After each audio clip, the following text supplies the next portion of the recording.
अस्सलाम वालेकुम दोस्तों, उम्मीद करते हैं खैर आफियत से होंगे और साथ ही साथ अपनी स्टडी में मसरूफ भी होंगे। हमने स्टार्ट किया था दो मुतगरी खत्ती मसावातें और आप ये जानते हैं कि दो मुतगरी खत्ती मसावातें किसे कहते हैं, हम आपको ये समझा चुके हैं। आज का हमारा आखिरी टॉपिक है हमजाद खत्ती मसावातों का इतलाक। अब जो हमजाद खत्ती मसावातों का इतलाक क्या होता है, इसे हम इंग्लिश में application of simultaneous linear equation कहते हैं। इंशाल्लाह हम आपको इसे समझाएंगे कि हमजाद खत्ती मसावातों का इतलाक क्या होता है, उसके एप्लीकेशंस क्या होते हैं और उसे हल करने का तरीका क्या होता है। ठीक है, आप जानते हैं कि जो हम रोजमर्रा जिंदगी में चीजें इस्तेमाल करते हैं, चाहे वो हमारा लेन देन हो या खरीदो फरोख्त हो, इसमें इल्म रियाजी का इस्तेमाल होता है। तो उसी तरीके से आपको इस टॉपिक में ये बताया गया है, आपको सवालात के अंदर एक मवाद दिया जाएगा और आप उस मवाद को इक्वेशन की शक्ल में कन्वर्ट करेंगे और इक्वेशन में कन्वर्ट करने के बाद में उसके हल मालूम करेंगे। ये होता है हमजाद खत्ती मसावातों का इतलाक। लेकिन हम पहले से कुछ बेसिक रूल देख लेते हैं। अगर आपको बेसिक रूल पता होंगे तो आप हमजाद खत्ती मसावातों का इतलाक आसानी से कर पाएंगे, इसके सवालात आसानी से कर पाएंगे। लेकिन हम जो आपको ये रूल बता रहे हैं, ये रूल परमानेंट नहीं है, ये सवाल के अकॉर्डिंग चेंज होते रहते हैं। लेकिन ये बेसिक चीजें ज्यादातर यही इस्तेमाल होती है। तो पहली नोट आपकी कुछ इस तरह से दी हुई है। अगर सवाल में, ठीक है, जो आपको सवाल के अंदर मवाद दिया होता है और आपको उसे इक्वेशन में कन्वर्ट करना पड़ता है, मसावात में तब्दील करना होता है, उसके लिए ये चीजें आपको बहुत काम में आने वाली है या फिर आपके लिए कारगर साबित होने वाली है। तो आपकी पहली नोट है, अगर सवाल में से मिलाना मजमुआ, अगर ऐसे अल्फाज आपके सवाल में आते हैं तो आप उस वक्त मसावात के दरमियान जमा का अमल करते हैं। ठीक है, अगर सवाल में से मिलाना मजमुआ जैसे अल्फाज आए तो हम जमा का अमल करते हैं। ठीक है, दूसरी नोट आपकी है, अगर सवाल में फर्क या फिर कम करना, घटाना या फर्क करना ऐसे अल्फाज अगर आते हैं तो हम तफरीक का अमल करते हैं।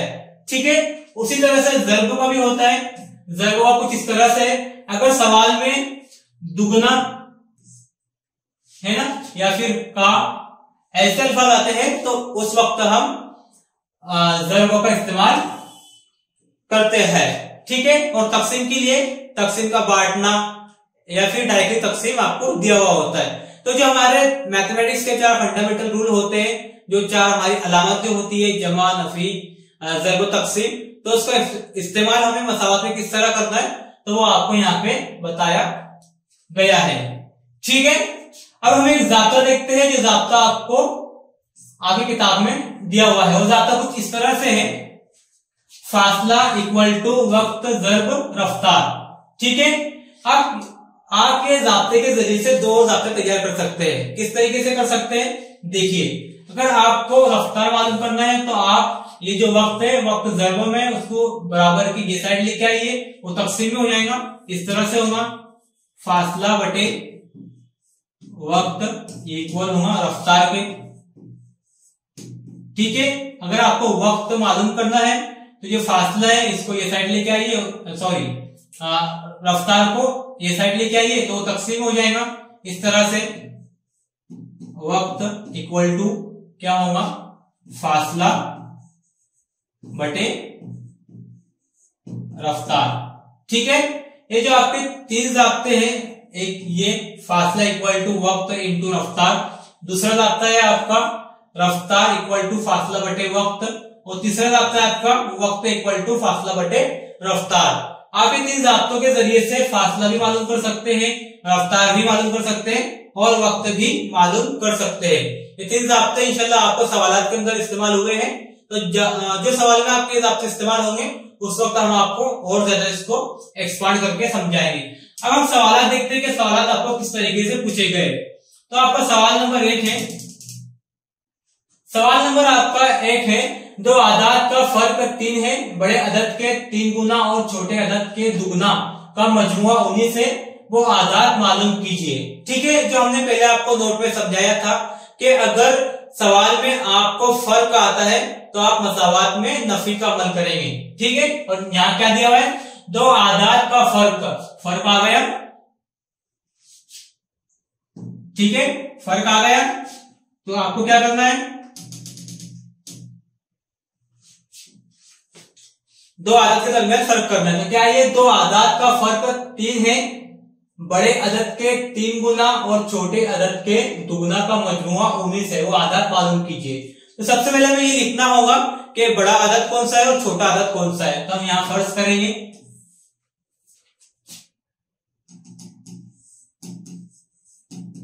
फर्ज किया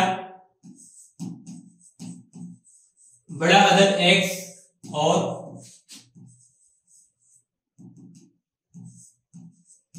छोटा अदद y है। अब पहली शर्त के मुताबिक, पहली शर्त के मुताबिक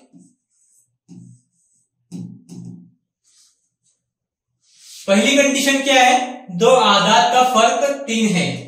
तो एक आदत x है, फर्क नफी y इक्वल टू 3, ये होंगे आपकी मसावत नंबर 1।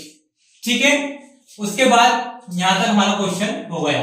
बड़े अदद के 3 गुना, तो इस तरह से होगा, बड़ा अदद का 3 गुना, ये हो जाएगा 3x। ठीक है, उसके बाद क्या है, और छोटे अदद के दुगना, तो यहां लिखिए छोटा अदद का दुगना, ये हो जाएगा आपका 2y। ठीक है, आगे क्या है, बड़े अदद के 3 गुना और छोटे अदद के दुगना का मजमुआ 19 है। ठीक है, हमने देखा था नोट के अंदर कि अगर सवाल में मजमुआ आता है तो हम जमा का अमल करते हैं। तो जो होगा दूसरी शर्त के मुताबिक, यहां से लिखते हैं हम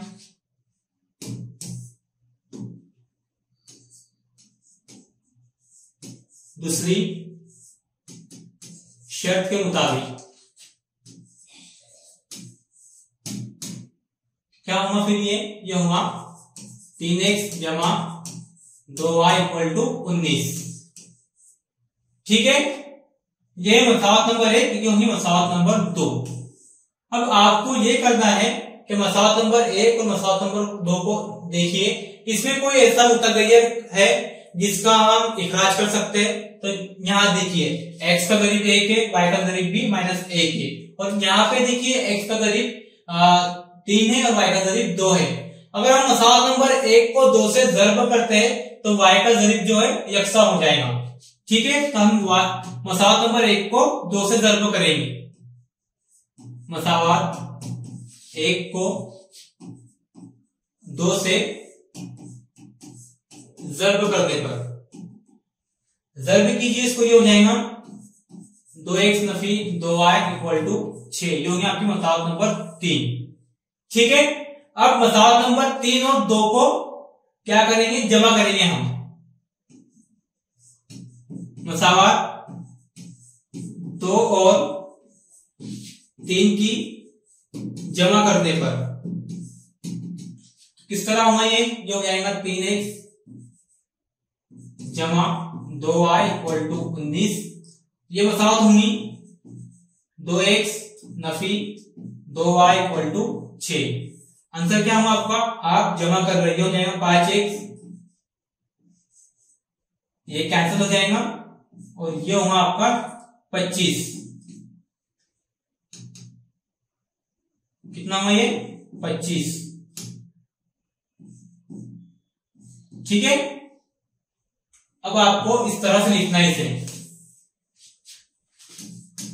5x इक्वल टू 25, तो ये होगा x इक्वल टू 25/5। तो आपकी x की कीमत होगी x equal to 5।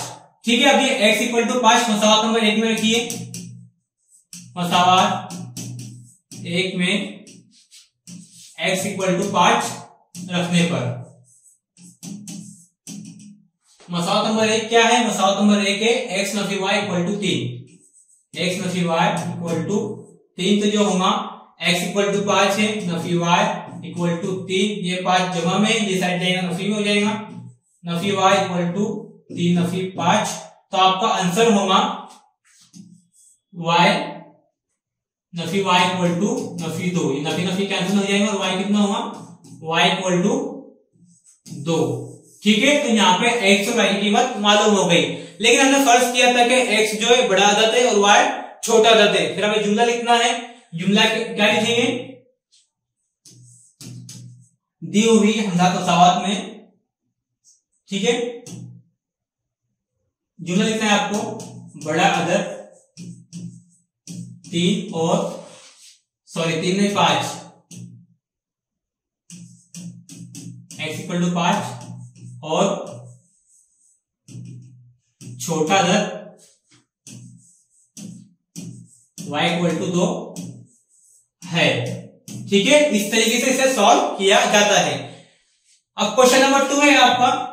Question number 2 आपको दिया हुआ है, वालिद की उम्र में बेटी की उम्र का दुगना मिलाने पर हासिल जमा 70 होता है और बेटी की उम्र में वालिद की उम्र का दुगना मिलाने पर हासिल जमा 95 होता है। दोनों की उम्रें मालूम कीजिए।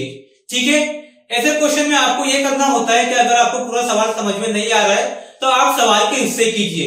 ठीक है, पहला हिस्सा सवाल के इस तरह से, वालिद की उम्र में बेटे की उम्र का दुगना मिलाने पर हासिल जमा 70 होता है। ये सवाल का पहला हिस्सा है। पहले आपको फर्ज करना है। फर्ज क्या करेंगे आप, वालिद की उम्र x फर्ज किया, वालिद की उम्र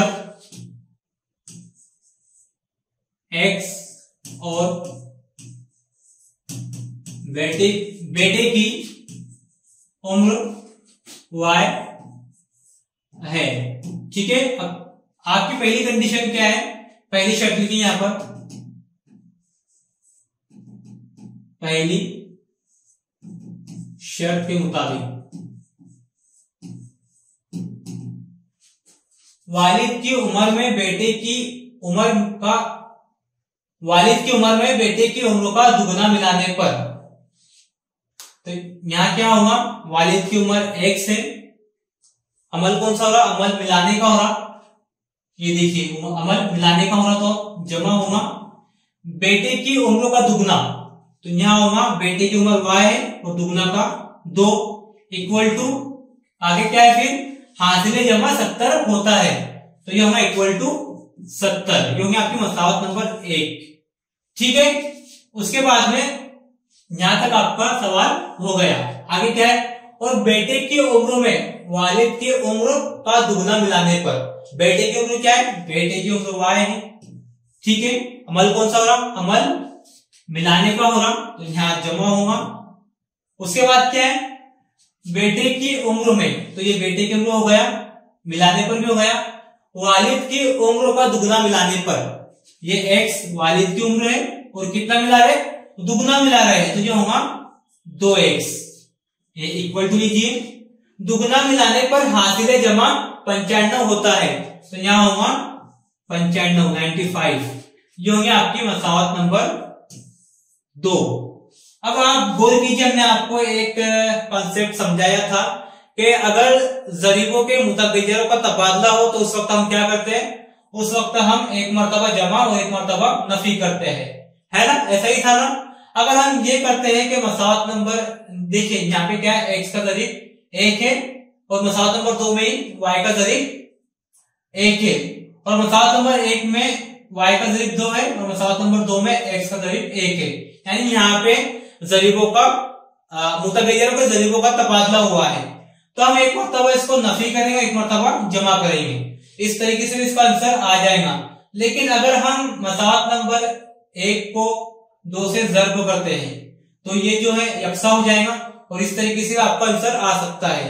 तो हम क्या करेंगे, हम मसावत नंबर 1 को 2 से ज़र्ब करेंगे। जुमला लिखिए, मसावत 1 को 2 से ज़र्ब करने पर कितना होगा, ये होगा आपका 2x जमा 4y इक्वल टू 140, ये होंगे आपकी मसावत नंबर 3। ठीक है, अब यहां देखिए x का ज़रीब और x का ज़रीब यकसा हो गया है। हम मसावत नंबर 3 और 2 की तफरीक कर सकते हैं।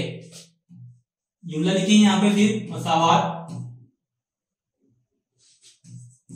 2 और 3 की तफरीक करने पर आंसर क्या होगा आपको? ये होगा 2x जमा 4y इक्वल टू 140। मसावत नंबर 2 होंगे आपकी 2x जमा y इक्वल टू 95। अवल नफी का हो रहा है, ये 2x कैंसिल हो जाएगा।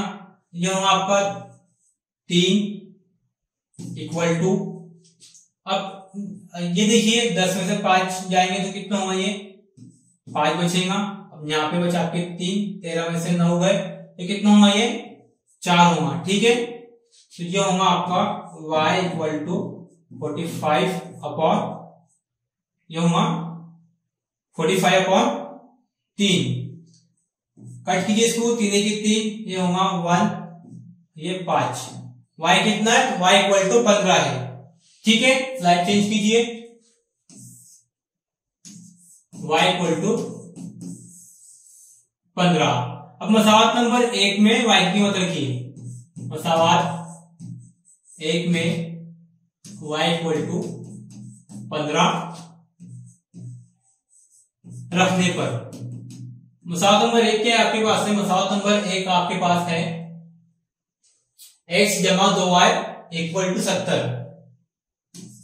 x जमा 2y इक्वल टू 70, तो ये होगा आपका x जमा 2 ज़रब 15 इक्वल टू 70। फिर होगा ये x जमा 2 ज़रब 15, ये होगा 30 इक्वल टू 70।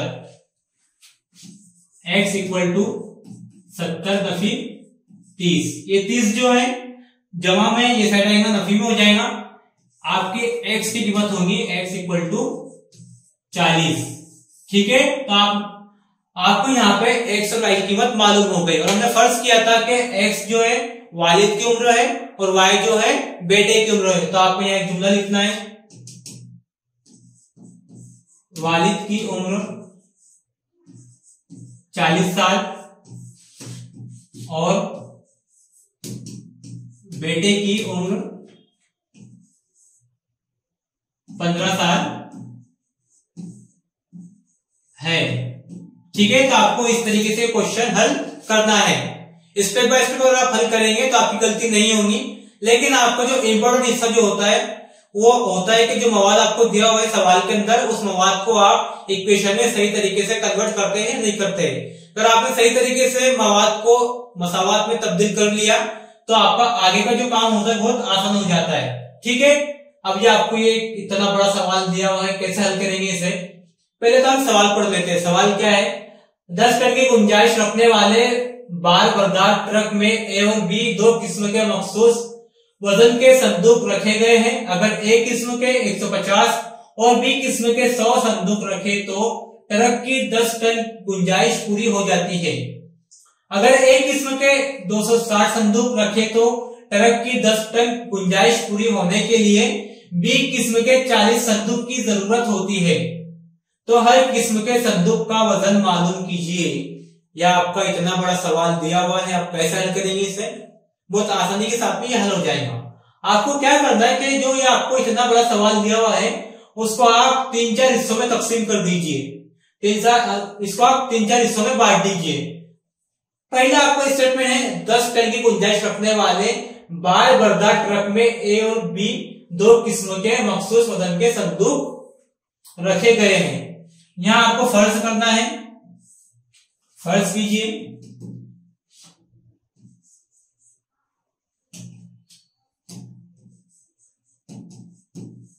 संदूक ए और बी बिल तरतीब एक्स और वाई है। फर्ज किया आपने यहां पर फर्ज किया, ठीक है, फर्ज किया संदूक ए और बी बिल तरतीब एक्स और वाई है। पहला स्टेटमेंट क्या है आपका? अगर ए किस्म के 150 और बी किस्म के 100 संदूक रखें तो ट्रक की 10 टन गुंजाइश पूरी हो जाती है।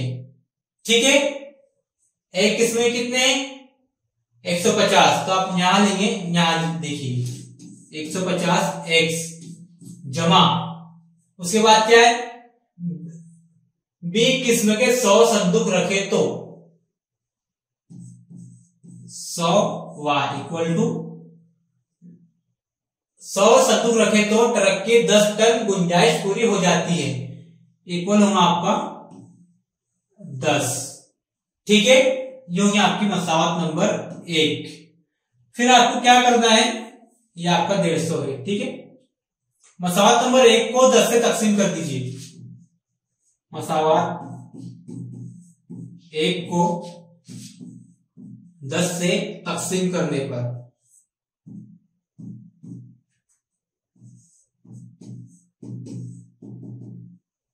तो क्या होगा, ये 15x हो जाएगा, ये 10y हो जाएगा, ये इक्वल टू 1 हो जाएगा। चेंज कीजिए, 15x जमा 10y इक्वल टू 1, ये होगी आपकी मसावत नंबर 2। ठीक है, ये आपकी पहली कंडीशन हुई, यहां तक कलर चेंज करते हैं हम, यहां तक आपका सवाल सॉल्व हुआ। आगे क्या है, अगर एक किस्म के 260 संदूक रखे तो, यह आपका पहला स्टेप है। एक किस्म के ए क्या है, ए इक्वल टू हमने एक्स फर्स्ट किया है, और यहां कितने 260 संदूक है। दूसरी शर्त के मुताबिक,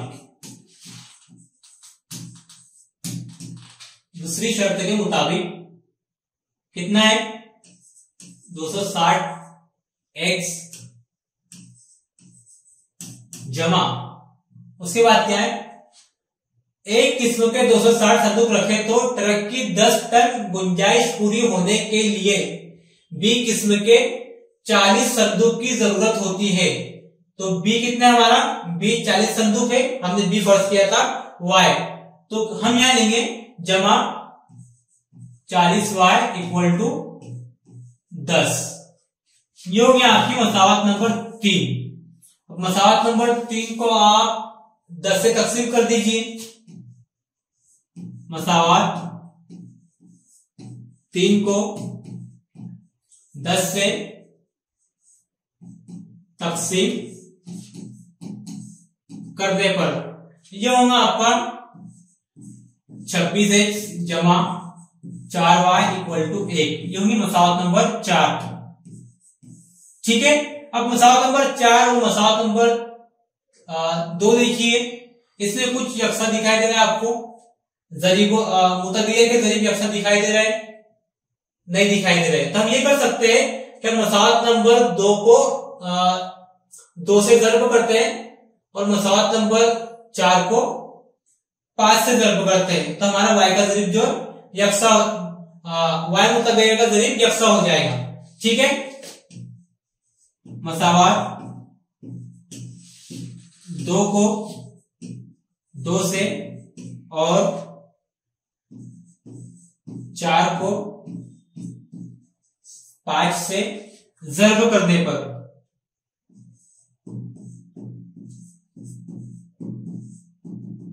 ये होगा आपका मसावत नंबर 2, ये है 30x जमा 20y इक्वल टू 2, ये होंगी आपकी मसावत नंबर ए, दीजिए इसको मसावत नंबर ए। उसके बाद होगा आपका ये मसावत नंबर 4 क्या है आपके पास में, 26 का 5 से ज़र्ब करेंगे कितना होगा, ये आपका 0, ये होगा 3 10 और ये 13, 130x जमा ये हो जाएगा आपका 20y इक्वल टू 1 5, ये हो गया आपका मसावत नंबर बी। ठीक है, अब मसावत नंबर ए और बी को देखिए, इसमें y का जो जरीब है वो यकसा हो चुका है, तो हम तकसीम के अमल से y का इखराज कर सकते हैं। ये होगा, जुमला लिखिए फिर आप, मसावत ए और बी की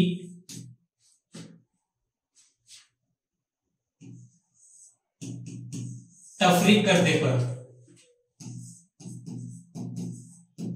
ठीक है, तफरीक करने पर ये होगा आपका 130x जमा 20y इक्वल टू 5।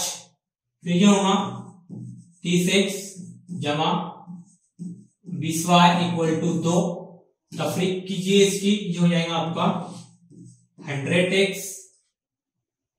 ये कैंसिल हो जाएगा और आपका ये होगा 3। तो x की कीमत होगी x इक्वल टू 3/100। अब ये x की कीमत आपको मसावत नंबर 2 में रखिए। x इक्वल टू मसावत 2 में x इक्वल टू 3/100 रखने पर मसावत नंबर 2 क्या है? मसावत नंबर 2 है 15x जमा 10y, 15x जमा 10y इक्वल टू 1। x कितना है? x आपका है 3/100, 3/100 जमा 10y इक्वल टू 1। तो ये होगा आपका